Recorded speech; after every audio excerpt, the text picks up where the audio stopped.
அடுத்தது அன்பிற்குரியவர்களே, அவர் என்ன சொல்கிறார் என்றால், அறிஞர் பிஜே அவர்கள் எந்த அறிஞரும் மறுக்காது, எந்த அறிஞரும் பிழை என்று சொல்லாத பல செய்திகளை மறுக்கிறார் என்று ஒரு குற்றச்சாட்டை வைக்கிறார். பல இடங்களை இதை சொல்றாரு. அவர் சொல்லக்கூடியதை பாருங்கள். இந்த ஹதீஸ ஒருத்தர் மறுத்தார். இது எப்படி இந்த மறுப்பு வந்ததுன்னா, இதை ஒருத்தர் மறுத்தார், தமிழ்நாட்டில் இருக்கிற ஒருவர் மறுத்தார். இப்ப இதுக்கு முன்னால, அவருக்கு முன்னால ரைட், யாருமே எந்த அறிஞரும் மறுக்க இல்லை, எந்த அறிஞருமே மறுக்க இல்லை. ரைட், இப்ப இமாம் புகாரி மறுக்க இல்லை, அதே மாதிரி இமாம் முஸ்லிம் மறுக்க இல்லை. இப்ப நீங்க உடனே இமாம்களை பின்பற்றீங்களான்னு கேட்பாங்க. நாங்க இமாம்களை பின்பற்ற இல்லை, நீங்க மனோயிச்சின் அடிப்படையில் ஹதீஸை மறுக்காம நாங்க சொல்றோம், லைஃப் அண்ட் ஹதீஸ் சொல்றோம், மௌது சொல்றோம், இது இட்டு கட்டப்பட சொல்லுவோம், இது லைஃப்னு சொல்றோம். எங்கிட்ட கேளுங்க, நாங்க சொல்லுவோம் இந்த விதியை இந்த அறிஞர் சொல்லி இருக்கிறார், இமாம் தாரகுத்னி இப்படி சொன்னார், இமாம் பைஹக்கி இப்படி சொன்னார், நசாய் இப்படி சொன்னார், மேல்கோள் காட்டுவோம். உலகத்துல யாருமே மறுக்காத, யாருமே லைஃப்னு சொல்லாத செய்திகளை 20 வருஷத்துக்கு முன்னுக்கு ஒரு ஆள் தமிழ்நாட்டில் தோன்றி இது இட்டு கட்டப்பட்டது, இது இட்டு கட்டப்பட்டது, இது இட்டு கட்டப்பட்டது, புகாரில் வருது, ஆனா இட்டு கட்டப்பட்டது, முஸ்லீம்ல வருது, இட்டு கட்டப்பட்டது. என்ன ரீசன்? குர்ஆனுக்கு மாறுபடுது. என்ன குர்ஆன் வசனம் தெரியாது. அன்பிற்குரியவர்களே, ஒரு விஷயத்தை இதற்கு முன்பதாக யாருமே சொல்லாட்டி இப்போது நாங்கள் சொல்லக்கூடாது என்ற கருத்து தான் அவர்களுடைய இந்த வாதத்திலிருந்து எங்களுக்கு தெரிகிறது. அப்ப ஒரு கருத்தை புதுசா யாருமே சொல்லக்கூடாதா? இதற்கு முன்னால் யாராவது சொல்லி இருந்தா மட்டும்தான் இப்போது நாங்கள் சொல்லணுமா? இஸ்லாத்துல இதற்கு என்ன ஆதாரம் இருக்கிறது? இதற்கு முன்னால் சொன்னவர்களுடைய கருத்தை மட்டும்தான் சொல்லணும், இதற்கு முன்னால் யாருமே சொல்லாத கருத்து சொல்லக்கூடாது என்று இஸ்லாத்தில் எங்கே சொல்லி இருக்கிறது? அப்படி ஏதாவது ஒரு குர்ஆன் வசனம் இருக்குதா? ஏதாவது ஒரு ஹதீஸ் இருக்குதா? யாராவது இதற்கு முன்பதாக இதை சொல்லி இருக்கிறார்களா, இதை பற்றி பேசி இருக்கிறார்களா என்ற கேள்விக்கே இஸ்லாத்துல இடம் இல்லை. கடந்த காலத்தில் அறிஞர்கள் எல்லாம் ஒரு கருத்து இதற்கு முன்னாடி யாராவது சொல்லி இருக்கிறாங்களா இல்லையான்றதை வச்சு மார்க்கத்தை ஆய்வு செஞ்சு சொன்னார்களா? அவங்க புதுசா குர்ஆன் ஹதீஸ்ல இருந்து குர்ஆன் வசனத்தை வச்சு, ஹதீஸை வச்சு, ஹதீஸுடைய நம்பகத்தன்மையை வச்சு செய்திகளை ஆய்வு செய்தார்களா? எப்படி பார்த்தார்கள்? முன்னாடி யாரும் சொல்லி இருக்கிறார்கள், இவங்க எதுக்கு ஆய்வு செய்யணும்? முன்னாடி ஒருத்தர் சொல்லி இருந்தா அது கண்டினியூ போகும் தானே. திரும்ப புதுசா எதுக்கு அறிஞர் ஒவ்வொரு காலத்துக்கு வரணும்? இவர்கள் சொன்ன வாக்கப்படி பார்த்தால் சஹாபாக்களுடைய காலத்திலே மார்க்கம் பேசுறது நிறுத்தப்பட்டிருக்க வேண்டும். அதற்கு பிறகு தாபியங்கள், தபுஅ தாபியங்கள், அதற்கு பிறகு வந்த அறிஞர்கள் யாருமே மார்க்கத்தை ஆய்வு செஞ்சு இருக்கக்கூடாது. ஏன்? முன்னாடி ஒருத்தர் சொல்லி இருக்கிறாருன்னு பார்க்கணும். சஹாபாக்கள் முன்னாடி சொல்லி இருக்கிறாங்க, சொல்லி இருந்தா மட்டும்தான் நாங்க பேசணும், சொல்லி இருந்தா பேசக்கூடாது வேண்டாம். தாபியங்கள் மார்க்கம் பேச இயலாது, தபுஅ தாபியங்கள் மார்க்கம் பேச இயலாது, அதற்கு பின்னால் வந்தவர்கள் மார்க்கம் பேச இயலாது.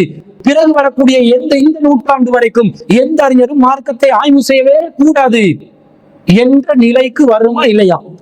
இது ஒரு அபத்தமான நிலையா இல்லையா? இந்த விபரீதமான நிலை என்ன செய்யும்? மார்க்கத்தினுடைய ஆய்வின் வாசல்களை அடைத்துவிடும். இது மார்க்கத்தினுடைய ஒரு வழிமுறையே அல்ல. இன்னும் சொல்ல போனால், இஸ்லாத்திர சட்டங்களை நாங்கள் முடிவு செய்வதாக இருந்தால் அல்லாஹ் சொல்லி இருக்கிறானா, அல்லாஹ்வுடைய தூதர் சொல்லி இருக்கிறாங்களா என்றதை வச்சுதான் முடிவு செய்யணும். யாரு சொன்னாங்க யாரு சொல்லலன்றது நமக்கு எதுக்கென்று கேட்கிறேன். அல்லாஹ் ஒன்றை சொல்லி இருந்தால், அல்லாஹ்வுடைய ரசூல் ஒன்றை சொல்லி இருந்தால், அது முன்வைக்கப்படுகின்ற ஆதாரங்கள் பொருத்தமானதாக இருந்தால் தானுங்க விஷயம். அந்த விஷயத்தை மார்க்க வேண்டி பேசலாமே. முன்னுக்கு யாரு பேசி இருக்கிறாரு, இதை பத்தி முன்னுக்கு யாரு சொல்லி இருக்கிறார் என்று தேட சொல்லி, எங்கேயும் இஸ்லாத்தில் நமக்கு சொல்லப்படாத ஒரு விஷயத்த எப்படியெல்லாம் வரைஞ்சு கட்டி கொண்டு பேசுறாங்கன்னு பாருங்க. அடுத்தது நான் கேட்கிறேன், ஒரு கருத்தோட பேசும்போது இதுக்கு முன்னாடி இந்த கருத்து யாராலும் சொல்லப்பட்டதே இல்லைன்னு யாராலாவது சொல்ல இயலுமா? முன் வாழ்ந்த அனைத்து அறிஞர்களுடைய, முன் சென்ற அனைத்து அறிஞர்களுடைய எல்லா வரலாறுகளும் பாதுகாக்கப்பட்டிருக்குதா? எல்லா கருத்துக்களும் பாதுகாக்கப்பட்டிருக்குதா? எல்லா அறிஞர்களுடைய புத்தகங்களும் கிதாபுகளும் பாதுகாக்கப்பட்டிருக்கிறதா? அப்படி பாதுகாக்கப்பட்டு இருந்தால்தான் பாருங்களே, இவர் இந்த கருத்தை புதுசா சொல்றாரு. இதற்கு முன்னாடி வாழ்ந்த எல்லா அறிஞர்களுடைய வரலாறும் இருக்கிறது, எல்லா அறிஞர்களுடைய கிதாபுகளும் இருக்கிறது. அந்த கிதாபுகள்ல, அந்த அறிஞர்களுடைய வரலாற்று புத்தகங்கள்ல இவர்கள் சொல்லக்கூடிய கருத்து இல்லை என்று சொல்ல முடியும். அப்படி இல்லையே. எல்லா அறிஞர்களுடைய வரலாறும் இல்லையே, எல்லா அறிஞர்களுடைய வரலாறும் பாதுகாக்கப்படவில்லையே, எல்லா அறிஞர்களுடைய கிதாபுகளும் பாதுகாக்கப்படவில்லையே. அப்படி இருக்கும் பொழுது இந்த கருத்து முன் சென்ற அறிஞர்கள் யாருமே சொல்லவில்லை என்று எப்படி சொல்ல முடியும்? அல்லாஹ்வால் மட்டும்தான் அதை சொல்ல முடியும். ஒரு கருத்து இதற்கு முன்பதாக யாருமே சொன்னதில்லை, யாருமே இதை பேசியதில்லை, யாருமே இதை ஆய்வு செய்ததில்லை என்று யாரால் சொல்ல முடியும்? அல்லாஹ்வால் மட்டும்தான் சொல்ல முடியும். அல்லாஹ் தஆலா திருக்குர்ஆன்ல யஹ்யா அலைஹிஸ்ஸலாத்துடைய பேரை பத்தி சொல்லும் பொழுது என்ன சொல்கிறார்? யா ஜக்கரியா ஜக்கரியாவே, இன்னா நுபஷ்ஷிருக பிகுலாமின் இஸ்முஹு யஹ்யா, நாங்கள் உங்களுக்கு ஒரு குலாமை பற்றி நற்செய்தி சொல்கிறோம், அவருடைய பேர் யஹ்யா. லம் நஜஅல் லஹு மின் கப்லு சமியா, அவருக்கு முன்னால் இந்த பேர் யாருக்கும் வைக்கப்பட்டதில்லை என்று அல்லாஹ் 19வது அத்தியாயத்துல 7வது வசனத்துல சொல்கிறானா இல்லையா? அப்ப அல்லாஹ்வுக்கு தான் வரலாற்று இதற்கு முன்னாடி யாருமே பேர் வச்சதில்லை, யாருமே இப்படி வரலாறு பேசியதில்லை, யாருமே இந்த கருத்தை சொல்லியதில்லை என்று அல்லாஹ்வுக்கு மட்டும் தான் சொல்ல முடியும். மனிதர்களாக இருக்கக்கூடிய எவருக்கும் சொல்ல முடியாது. நாங்கள் சொல்லக்கூடிய குர்ஆனுக்கு முரண்படக்கூடிய இந்த ஹதீஸ்கள் சம்பந்தப்பட்ட விவரங்களை நாம் சொல்லக்கூடிய இதே பாணியில், இதே தோரணையில் முன் சென்ற அறிஞர்கள் சொல்லி இருக்கலாம். அவர்களுடைய வரலாறு பாதுகாக்கப்படாமல் இருந்திருக்கலாம், அவர்களுடைய நூட்கள் பாதுகாக்கப்படாமல் இருந்திருக்கலாம். அதுக்காக இந்த கருத்து சொல்லப்படவே இல்லை என்று நீங்கள் முடிவு செய்வதற்கு முஃபாரிஸ் ரசாதி என்பவர் அல்லாஹ்வா என்று கேட்கிறோம். அந்த அதிகாரம் உங்களுக்கு வழங்கப்படவில்லை, எவருக்கும் வழங்கப்படவில்லை. எனவே யாரு முன்னாடி சொன்னாங்கன்றதை பார்க்க வேணாம், கருத்து சரியா என்பதை மட்டும் பாருங்கள். கருத்து பிழை என்றால் வாதம் வையுங்கள், பிரதிவாதம் வையுங்கள், ஆதாரத்தை முன்வையுங்கள், நாம் வைக்கக்கூடிய வாதங்களை முறியடியுங்கள். இதுதான் சத்தியத்தை நிலைநாட்டுற முறையை தவிர இதுக்கு முன்னாடி யாருமே சொன்னதில்லைன்னு மக்கள் அப்படியே மூல செலவு செஞ்சு தனக்கு பின்னாடி தலையாட்டக்கூடிய ஒரு 10 பேரை உருவாக்கி கொள்றதுக்காக செய்யற முயற்சியை முன் சென்ற அறிஞர்களுடைய எல்லா வரலாறுகளையும் தேடி பார்க்கிறோம், எல்லா கிதாபுகளையும் பார்க்கிறோம். சில பேருடைய வரலாறுல, சில பேருடைய புத்தகங்கள் இந்த கருத்து இருக்கலாம். அப்படியே இந்த சில பேருடைய புத்தகங்கள் இந்த கருத்து இல்லாம போச்சுட்டே வைங்களே, அப்படி வந்தாலும் முன் சென்ற எந்த அறிஞரும் இந்த கருத்தை சொல்லவே இல்லைன்ற முடிவுக்கு வர இயலாது. அவங்க சொல்லி இருக்கலாம், அவர்களுடைய நூட்கள் அன்று பாதுகாக்கப்படாத நிலையில் விட்டு வைக்கப்பட்டிருக்கலாம். அந்த நிலையில யாருமே இந்த கருத்தை சொல்லவில்லை என்பது அறிவுபூர்வமான ஒரு வாதமே இல்லை. இன்னும் சொல்ல போனால், ஒரு கருத்தை ஏற்றுக்கொள்வதாக இருந்தா முன் சென்ற யாராவது ஒரு அறிஞர் சொல்லி இருந்தால் தான் ஏற்றுக்கொள்ள வேண்டும் என்று சொல்றீங்களே, இந்த கருத்திலேயாவது நீங்கள் உண்மையாளர்களாக இருக்கிறீர்களா?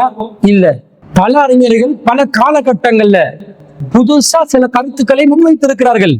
அப்படி கருத்துக்களை முன்வைக்கும் போது அந்த அறிஞர்களுடைய காலகட்டத்தில் வாழ்ந்த மக்கள் இவர் என்ன புதுசா ஒரு கருத்தை சொல்றாரு என்று சொல்லி அந்த கருத்தை இதற்கு முன்னாடி யாராவது சொல்லி இருக்கிறாங்களா என்று பார்க்கவில்லை.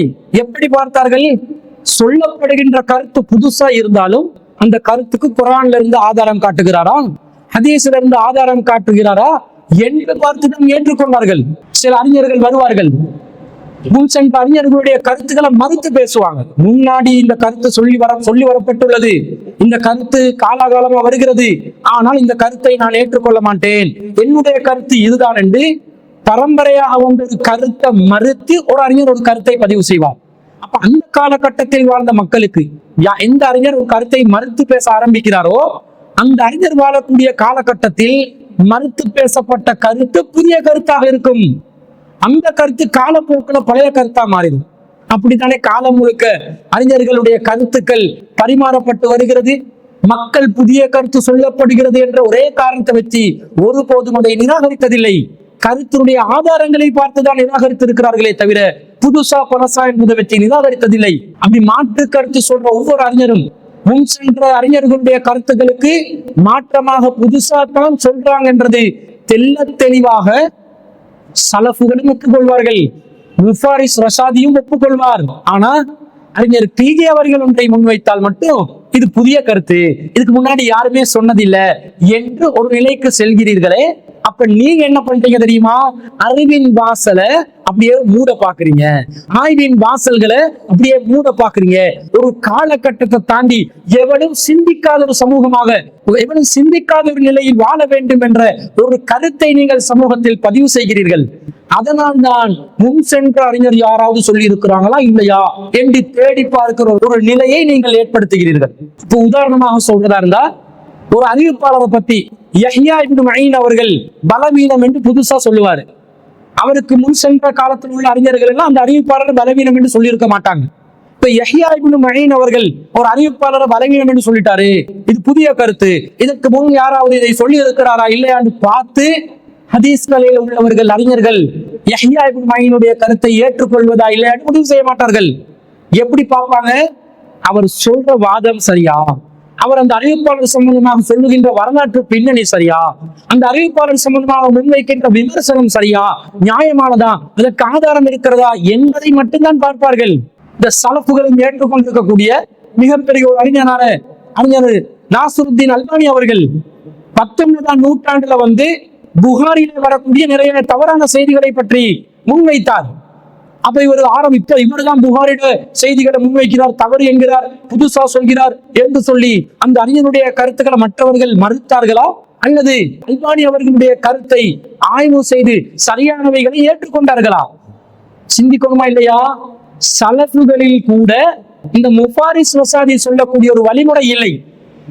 அறிஞர் பிஜே அவர்களை ஒவ்வொருத்தர் விமர்சனம் செய்வதற்கு ஒவ்வொரு வாதங்களை சொல்லுவார்கள். அது அப்படியே காதுல கேட்டு கொண்டு அந்த வாதத்தில் உள்ள நியாயத்தை எதுவுமே பார்க்காமல் அப்படியே எடுத்து கக்குற வேலையை தான் முஃபாரிஸ் வசாதி ஆகிய நீங்களும் செய்திருக்கிறீர்கள். அப்போ ஒரு அறிஞர் ஒரு கருத்தை சொல்லும் போது புதிய கருத்தா இருந்தாலும் பழைய கருத்தா இருந்தாலும் கருத்து சரியா இருந்தா புதுசா இருந்தாலும் மக்கள் ஏற்றுக்கொள்வார்கள். கருத்து பிழையா இருந்தா பழசா இருந்தாலும் விட்டு விடுவார்கள். இதுதான் அடிப்படை. இஸ்லாத்துடைய ஆய்வு செய்வதற்கான அடிப்படையே இதுவாக இருக்கிறது. இதைத்தான் மக்கள் அன்றைய காலகட்டத்திலிருந்து இன்று வரைக்கும் நடைமுறைப்படுத்தி வருகிறார்கள். வழிகட்ட சிந்தனைகளில் இருப்பவர்கள் தான் சொல்லப்படுகின்ற கருத்து சரியாக இருந்தாலும் புதிய கருத்து என்ற ஒரு வாதத்தை வைத்து பழைய கருத்தில் அது பிழையாக இருந்தாலும் நீடிப்போம் என்று இருப்பார்களே தவிர, நியாயமாக சிந்திக்கக்கூடிய நேர்வழியில் இருக்கக்கூடிய மார்க்கத்தை ஆய்வு செய்யக்கூடியவர்கள் வாதத்தையும் ஆதாரத்தையும் பார்த்து புதிய கருத்தாக இருந்தாலும் ஏற்றுக்கொள்வார்கள் என்பதில் இல்முனை அளவும் சந்தேகம் இல்லை. ஒரு அறிஞர் ஒரு ஹதீஸ் கலை விதியை ஆரம்பத்தில் முன்வைப்பார். ஹதீஸ் கலையில உசூலுல் ஹதீஸ்ல புத்தகம் எல்லாம் வெளியிட நினைக்கிற முஃபாரிஸ் வசாதி அவர்களே, உங்களுக்கு ஹதீஸ் கலையை பத்தி தெரியாதா? ஹதீஸ் கலை விதி எல்லாம் ஆரம்பத்திலிருந்து ஒட்டுமொத்தமாக தொகுக்கப்பட்ட விதிகளா அல்லது படிப்படியாக தொகுக்கப்பட்டதா? ஒரு ஹதீஸ் கலையில ஒரு விதி இருக்கும். அந்த விதி சரியில்லை என்று பிறகு வரக்கூடிய ஒரு அறிஞர் இந்த விதி ஏற்புடையதாக இல்லை என்று அதை மறுப்பார், அதை மறுத்து பேசுவார். பிறகு அவர் ஒரு புதிய விதியை சொல்வார். இது ஆரம்பத்தில் சொல்லப்பட்ட விதி அல்ல, எனவே நான் ஏற்றுக்கொள்ள மாட்டேன் என்று உசூலுல் ஹதீஸ்ல இருக்கக்கூடிய முஹத்திஸீன்கள் ஹதீஸ் ஆய்வாளர்கள் எல்லாம் அந்த கருத்தை மறுத்துவார்களா? ஏற்றுக்கொள்ளாமல் இருப்பார்களா? புதிய கருத்து என்று சொல்லி நிராகரிப்பார்களா? இல்லை. புதிய உசூலை முன்வைக்கிறார். இந்த உசூலுக்கு அடிப்படை சரியா? அவர் அந்த உசூலை குர்ஆனில் இருந்து எடுத்தாரா, ஹதீஸில் இருந்து எடுத்தாலா?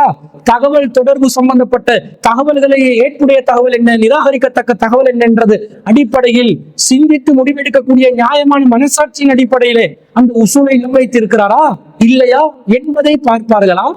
அல்லது புதுசா வச்சாரு எனவே ஏற்றுக்கொள்ள மாட்டோம் என்றா நீங்க சொல்லக்கூடிய, நீங்கள் எழுதக்கூடிய, நீங்கள் வாசிக்கக்கூடிய உசூலுல் ஹதீஸ்களை விதியே வந்திருக்காது. அப்ப நீங்க சொல்லக்கூடிய இந்த வாதம் முற்றிலும் முழுதாக தவறான வாதம் என்பதை நான் பதிவு செய்து கொள்ள விரும்புகிறேன்.